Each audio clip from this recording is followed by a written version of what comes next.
Subscribe कीजिए मेरे YouTube channel को और साथ में बेल आइकन को दबा के नोटिफिकेशन ऑल पर क्लिक करें सबसे पहले हमारी वीडियो देखने के लिए। तो नमस्कार प्यारे साथियों, आप सभी का स्वागत है आपका अपना YouTube चैनल ज्ञान स्टडी में। तो मैं आप लोगों के लिए आज बहुत ही इंपॉर्टेंट टॉपिक पर बात करने वाला हूं, तो आप लोग इस सेशन को अंत तक जरूर देखिएगा। अच्छा लगेगा तो वीडियो को लाइक एवं चैनल को सब्सक्राइब जरूर कीजिएगा। तो चलिए अपने टॉपिक की ओर बढ़ते हैं।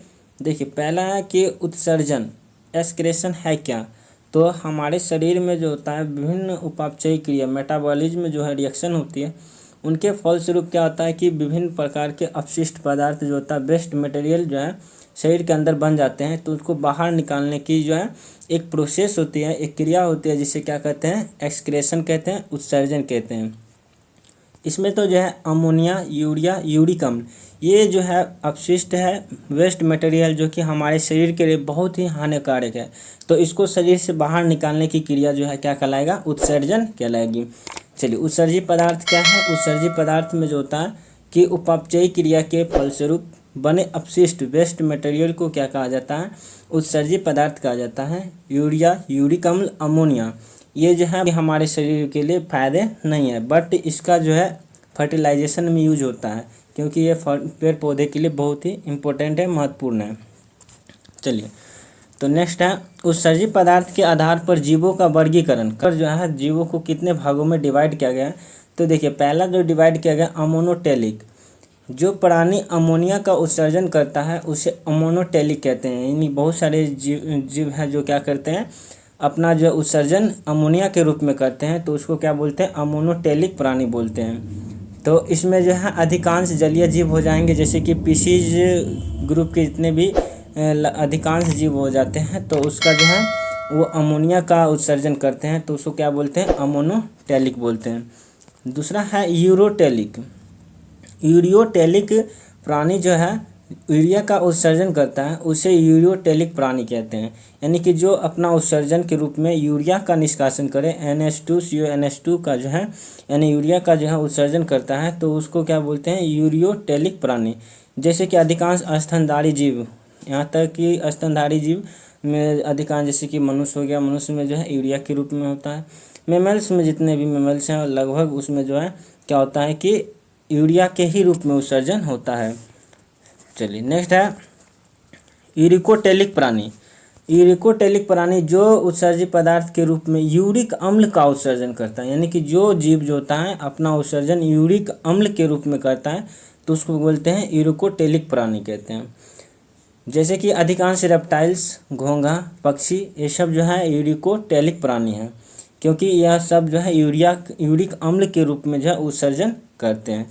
नेक्स्ट है अमीनोटेलिक प्राणी, जो उत्सर्जी पदार्थ अमीनो अम्ल, यानी कि जब उत्सर्जी पदार्थ जो है अमीनो अम्ल के रूप में करते हैं, तो उसको बोलते हैं अमीनोटेलिक प्राणी। जैसे कि इकाइनोडर्मेटा और मोलस्का, ये जो है जीव क्या करते हैं कि अपना उत्सर्जन के रूप में जो है अमीनो अम्ल का निष्कासन करते हैं, तो उसको बोलते हैं अमोनोटेलिक। अगर अच्छा लगा तो वीडियो को लाइक ज़रूर कीजिएगा। ये जो है PDF जो है आपको टेलीग्राम पर मिल जाएगा। मेरे टेलीग्राम का लिंक जो है डिस्क्रिप्शन बॉक्स में दे दूँगा, वहाँ से आप लोग देख लीजिएगा और उसको डाउनलोड करके इसको बार बार पढ़िएगा। चलिए, उत्सर्जी अंग एक्सक्रीटरी ऑर्गन, इसमें क्या है, उत्सर्जन की क्रिया में भाग लेने वाले स्ट्रक्चर को उत्सर्जी अंग कहते हैं। यानी संरचना जो होते हैं, जो भी उत्सर्जन में क्रिया में जो है सहायता करते हैं, वो सभी अंग क्या कहलाते हैं, उत्सर्जी अंग कहलाते हैं। जैसे कि उत्सर्जी अंग में स्किन हो गया, लंग्स हो गया, किडनी में, मुख्य रूप से मनुष्य ह्यूमन बॉडी में जो है एक्सक्रीशन में जो है किडनी महत्वपूर्ण संरचना है, इम्पोर्टेंट है। जैसे कि लंग्स है, हार्ट है, उस तरह से जो है किडनी भी क्या है, बहुत ही इम्पोर्टेंट है। चलिए, उत्सर्जी अंग, जीवों का उत्सर्जी अंग, देखिए अलग अलग ग्रुप के जो जीव हैं उसमें अलग अलग तरह के उत्सर्जी अंग होते हैं। जैसे कि अधिकांश स्तनधारी जीवों में क्या होता है, किडनी होता है, ठीक है, ब्रिक होती है। आर्थ्रोपोडा जो होता है, आर्थ्रोपोडा ग्रुप पढ़े होंगे, क्लासिफिकेशन जो पढ़े होंगे, तो उसमें क्या होगा, मोलस्का, आर्थ्रोपोडा, ये सब ग्रुप आता है। तो आर्थ्रोपोडा जो होता है सबसे बड़ा समूह होता है, 75% जो है जीव आर्थ्रोपोडा में ही पाई जाती है। इसका जो उत्सर्जन है अंग है मेलफिगी नलिका। बहुत बार इम्पोर्टेंट क्वेश्चन है और बहुत बार एग्जाम में पूछा गया है कि मेलफिगी नलिका किस संघ के उत्सर्जी अंग है, तो है आर्थ्रोपोडा का। एनिलिडा का उत्सर्जी अंग क्या है, नेफ्रीडिया है। और प्रोटोनेफ्रीडिया किसका है, प्लेटीहेल्मिन्थेस का है। ये बहुत वेरी इम्पोर्टेंट क्वेश्चन यहाँ से बनता है, तो इसको याद रखना ही है। चलिए नेक्स्ट क्वेश्चन की ओर। उत्सर्जन तंत्र, एस्केरेटरी सिस्टम। उत्सर्जन अंगों को सामूहिक रूप से क्या बोलते हैं, उत्सर्जन तंत्र बोलते हैं, एस्केरेटरी सिस्टम कहते हैं। उत्सर्जन तंत्र का कार्य क्या है, ह्यूमन बॉडी में जो है उत्सर्जन तंत्र के अंतर्गत किडनी, यूरेटर, ब्लैडर और मूत्र मार्ग, ये 4 आ जाता है। तो इसका मुख्य काम क्या है, तो इम्पोर्टेंट पॉइंट्स में क्या है कि काम में टू रिमूव वेस्ट मटेरियल, यानी अपशिष्ट पदार्थों को हमारे बॉडी से बाहर निकालते हैं। जैसे कुछ लवण, जैसे नाइट्रोजन कंपाउंड्स, जैसे कि यूरिया, यूरिक एसिड, ये सब है नाइट्रोजन कंपाउंड्स हैं जो क्या करते हैं, शरीर के लिए बहुत ही हानिकारक है, अपशिष्ट है। तो इसको शरीर से बाहर निकाला जाता है, क्योंकि अगर मान लीजिए यूरिया ये सब जो है शरीर के अंदर बढ़ जाता है तो क्या होता है कि विभिन्न प्रकार की बीमारी से ग्रस्त हो जाते हैं मनुष्य। तो इसको क्या है कि शरीर से बाहर निकाला जाता है। पहला काम हो गया उत्सर्जन तंत्र का। और सेकंड काम है कि to regulate amount of water in the body, यानी कि शरीर के अंदर जो होता है जल को जो है बैलेंस करता है, उसको बनाए रखता है। देखते हैं कभी कभी अगर हम ज़्यादा पानी पी लेते हैं तो वो क्या होता है, यूरिन के रूप में बाहर आ जाती है। चलिए नेक्स्ट जो है टॉपिक में क्या है, मनुष्य में उत्सर्जन अंग पाए जाते हैं, यानी कि किडनी के जो होता है, किडनी के अंतर्गत जो है, यानी कि उत्सर्जन अंग में जो है ब्रिक आ गया, किडनी, यूरेटर आ गया, मूत्रवाहिनी हो गया, मूत्राशय यूरिनरी ब्लैडर हो गया, और मूत्र मार्ग यूरेथ्रा हो गया। इसके बारे में हम बात करेंगे। पहले फिगर में देख लीजिए कि आपका जो है ये जो फिगर में देख लीजिए कि किडनी जो होता है ये 1 पैर होता है मनुष्य में, देख लीजिए, ठीक है। और यूरेटर हो गया, ये ब्लैडर हो गया, और हल्का ऊपर इसको देख लीजिए, ये क्या है, मूत्र मार्ग यानी यूरेथ्रा है। तो ये सब जो है सम्मिलित रूप से इसको क्या बोलते हैं, एक तरह से उत्सर्जन तंत्र, एक्सक्रीटरी सिस्टम कहते हैं। अब ये लोकेटेड कहाँ होता है, तो लोकेटेड देख लीजिएगा, आगे बताने वाला है। ऐसे तो ये T12 से लेके L3, यानी कि टी स्पाइन जो होता है, थोरेसिक स्पाइन जो होता है, 12 से चालू होके लंबर स्पाइन 3 तक जो होता है मौजूदा, आपको दिखाएंगे आगे। देखिए फिगर में हम फिगर सही दिखाएंगे ताकि प्रॉब्लम नहीं हो। देखिए अब इम्पोर्टेंट जो है नेफ्रॉन एक बहुत ही इम्पोर्टेंट टॉपिक है, क्योंकि नेफ्रॉन ही क्या करता है, ब्रिक की संरचनात्मक एवं क्रियात्मक इकाई है, जो कि क्या करती है कि जो भी यूरिन जो ब्लड है उसको फिल्टर करने के काम में जो है नेफ्रॉन की अहम भूमिका होती है। जो वेस्ट मटेरियल होता है उसको छानने का काम कौन करता है, नेफ्रॉन करती है। और नेफ्रॉन जो होता है क्या है, नाइट्रोजन के रूप में ब्रिक में नेफ्रॉन द्वारा निकालते हैं। जो भी नाइट्रोजन, यूरिया, यूरिक अम्ल, ये सब का जो है अलग करने का काम नेफ्रॉन का होता है। नेफ्रॉन जो होता है लगभग 1 ब्रिक में जो होता है 10 लाख के संख्या में होते हैं, और 1 पैर है तो यानी कि 20 लाख के समथिंग में जो होता है नेफ्रॉन पाई जाती है।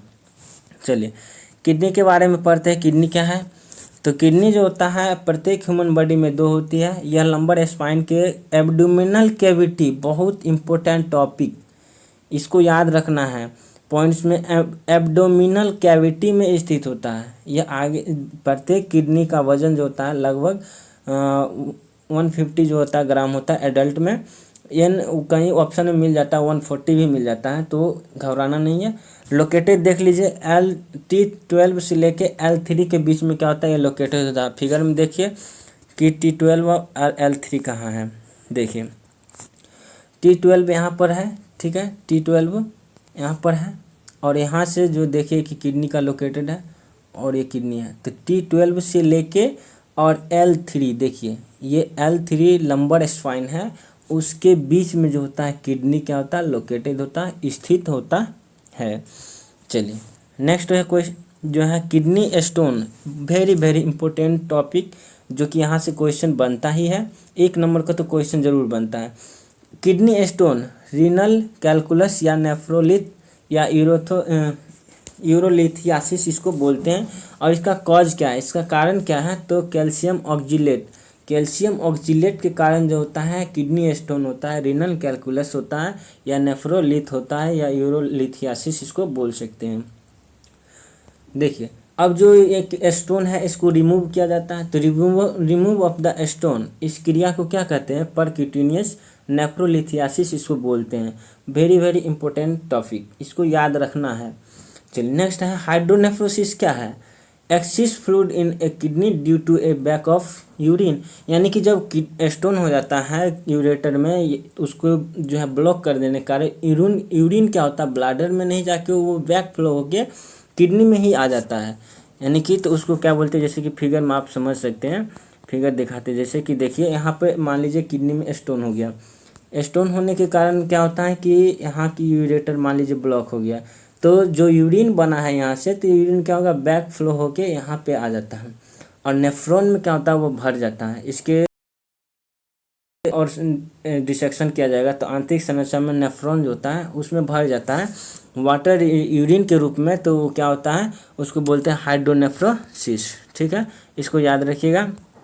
चलिए हाइड्रोनेफ्रोसिस क्या हुआ, excess fluid in a kidney due to a back of urine, यानी यूरिन को क्या होता है कि वहाँ पर बैक होके उसमें भर जाता है नेफ्रॉन में, तो उसको बोलते हैं नेफ्रोसिस, हाइड्रोनेफ्रोसिस। चलिए ठीक है। चलिए मूत्रवाहिनी यूरेटर के बारे में। मूत्रवाहिनी चिकनी पेशी तंतु से बनने वाली नलिका होती है जो मूत्र को गुर्दे से क्या करता है, यूरिन को मूत्राशय ब्लाडर तक ले जाती है, और वे आमतौर पर मानव वयस्कों में 25 से 30 सेंटीमीटर लंबे होते हैं और 3 से 4 mm व्यास के जो होता है मोटा होता है, इसको भी याद रखिएगा। चलिए नेक्स्ट है मूत्राशय, यूरिनरी ब्लाडर।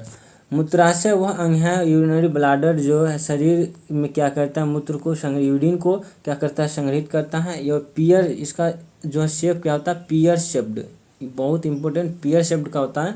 और ये गुर्दे क्या करते हैं, खून से अपशिष्ट ऐसे पदार्थ जो शरीर के लिए नहीं जरूरत है को निकालते हैं, और मूत्र यानी पेशाब यूरिन को क्या करते हैं, बनाते हैं। यूरिन क्या होता है, यूरेटर नामक नलिका से होते हुए क्या होता है, ब्लाडर पहुंचते। ब्लाडर जो होता है एक क्या होता है कि मांसल संरचना होती है, वो क्या होता है कि उसका फैलाव भी होता है, सिकुड़ाव भी होता है। जब यूरिन उसमें भर जाता है तो वो क्या होता है, फैल जाती है, और जब यूरिन पास हो जाता है तो क्या होता है, सिकुड़ जाता है।